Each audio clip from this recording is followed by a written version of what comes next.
नमस्कार विद्यार्थी मित्रांनो, यूट्यूब चॅनलला तुमचे स्वागत आहे। आज आपण बुलढाणा येथे झालेल्या पोलीस शिपायाचा लेखिक परीक्षेचा पेपर बघूया।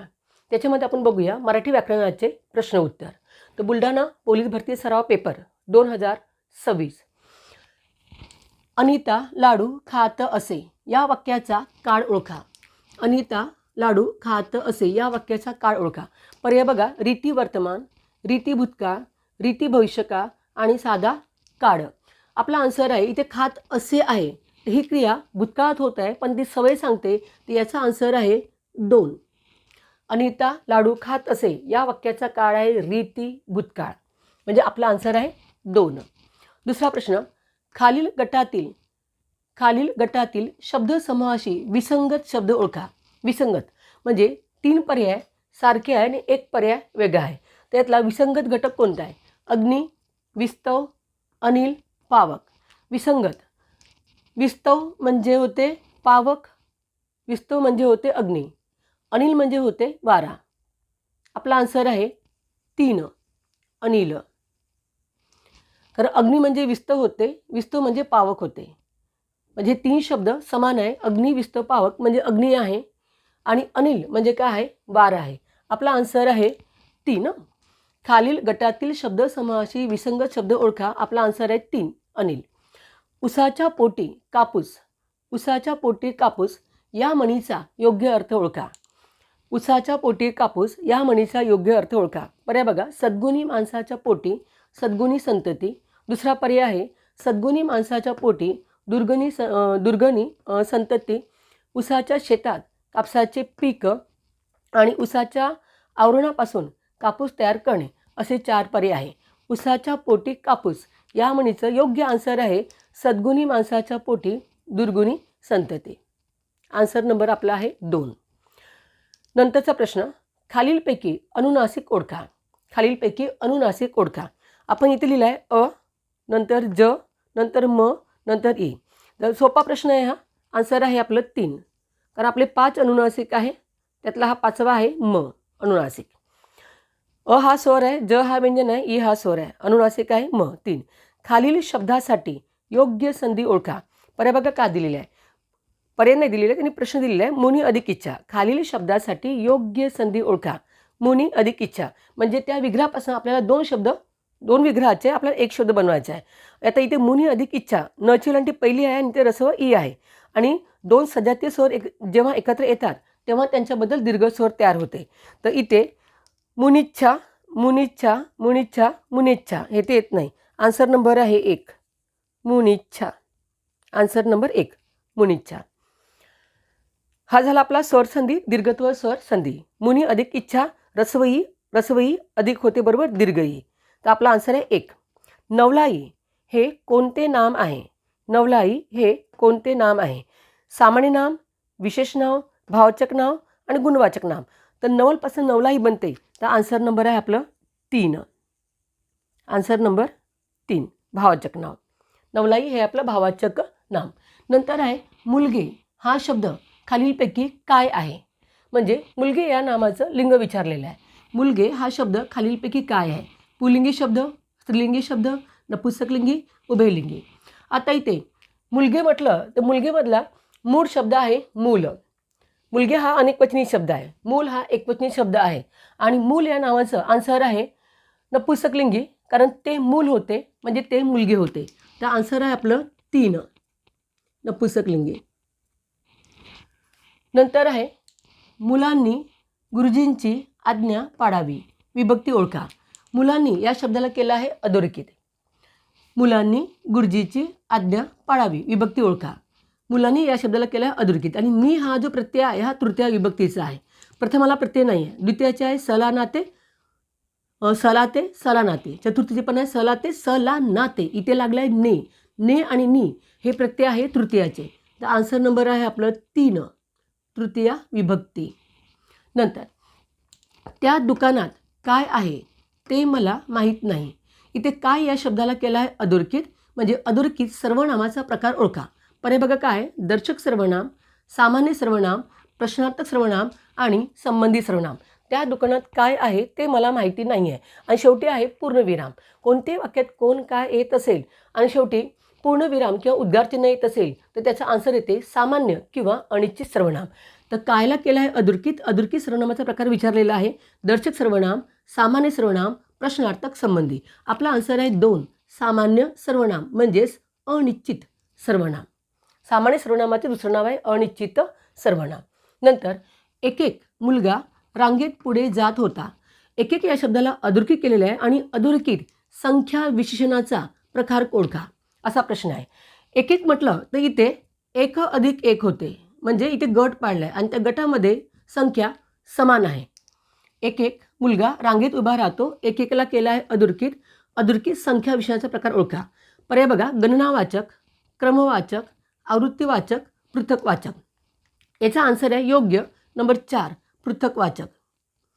पृथकवाचक संख्या विशेषणामध्ये संख्येचा गट समान राहतो. एक एक मुलगा, 10-10च्या नोटा, 3-3 विद्यार्थी, गट समान असते. तर आपला आन्सर आहे पृथकवाचक संख्या विशेषण. एक एक याचा आन्सर आहे पृथकवाचक संख्या विशेषण. नंतर आहे गुरुजी विद्यार्थ्यांना व्याकरण शिकवितात. गुरुजी विद्यार्थ्यांना व्याकरण शिकवितात. हे वाक्य कोणत्या प्रकारचे आहे? आता या वाक्यात 2 कर्म आहे. गुरुजीची पहिली क्रिया होत आहे व्याकरणावर आणि दुसरी क्रिया होत आहे विद्यार्थ्यांवर. या वाक्यामध्ये 2 कर्म आहे. तर इथे आहे आपला आन्सर द्विकर्म क्रियापद. आता इथे सकर्मक क्रियापद दिलं आहे, अकर्मक क्रियापद दिलेलं आहे, द्विकर्म क्रियापद. आपला आन्सर आहे द्विकर्म क्रियापद.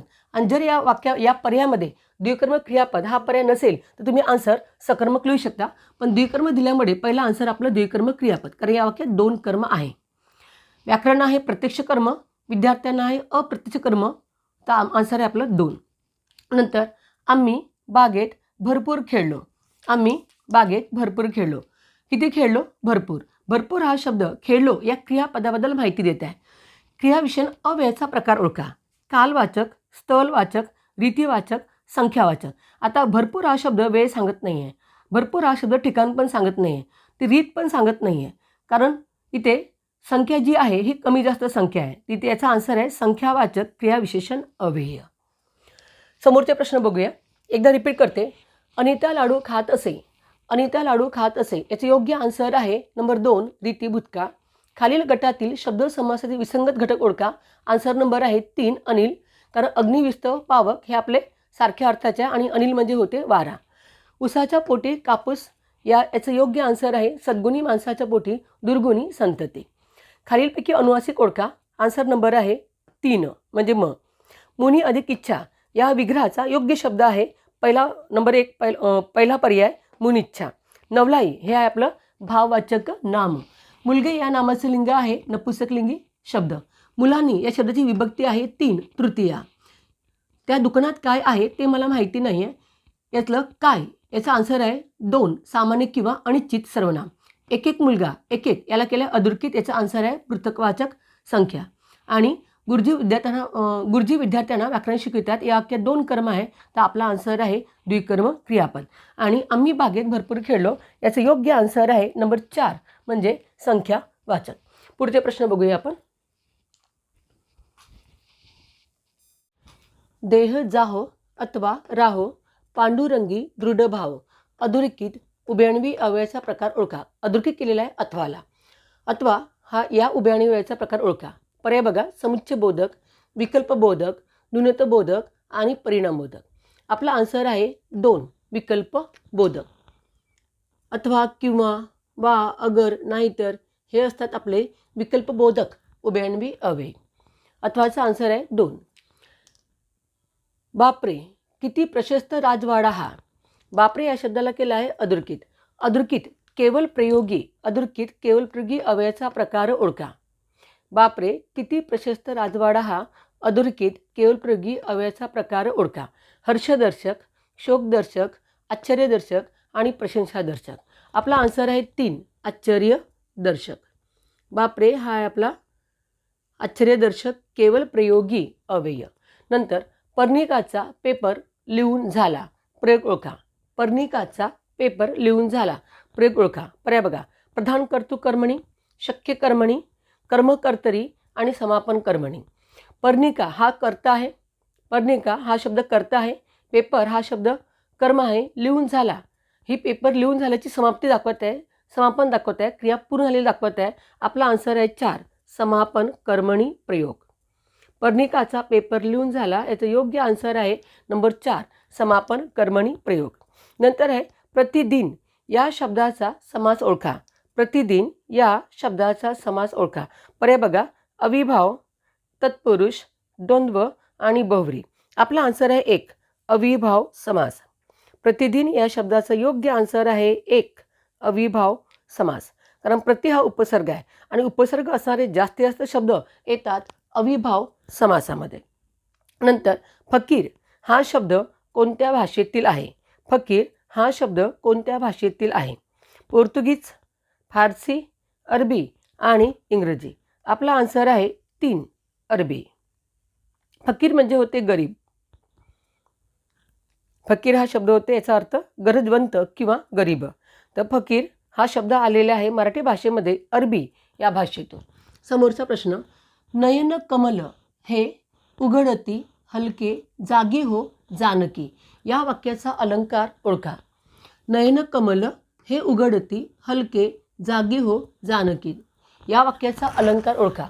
पर्याय बघा, उपमा, उत्प्रेक्षा, रूपक, अपनहोती. इथे डोळ्याला कमळाची उपमा दिलेली आहे. जानकीचे जे डोळे आहेत त्याला कमळाची उपमा दिलेली आहे आणि कमळ आणि डोळे या 2 गोष्टी एकरूप केलेल्या आहे. तर आपला आन्सर आहे 3, रूपक अलंकार. इथे दोन्ही गोष्टी एकरूप सांगितलेल्या आहे. नयन आणि कमळ या दोन्ही गोष्टी एकरूप सांगितलेल्या आहे, म्हणून आन्सर आहे 3, रूपक अलंकार. नंतर कंसात दिलेले चिन्ह ओळखा. आता कंसामध्ये इथे आहे असं एक पूर्णविराम आणि त्याच्या खाली आहे स्वल्पविराम. तर कंसात दिलेले चिन्ह ओळखा. पूर्णविराम, स्वल्पविराम, अपूर्णविराम, अर्धविराम. पूर्णविराम तर सगळ्यांना माहिती आहे. पूर्णविराम असते एक टिंब, आपलं हे पूर्णविराम.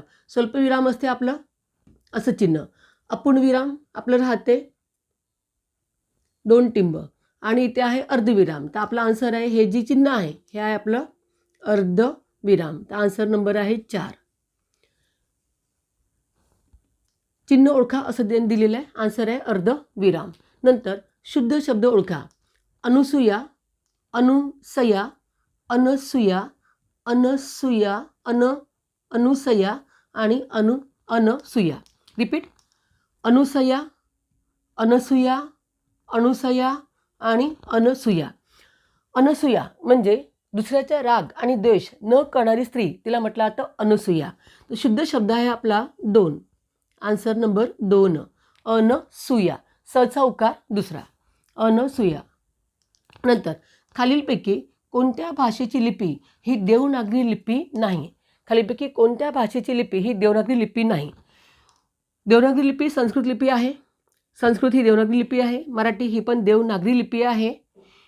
नेपाळी ही पण देवनागरी लिपी आहे.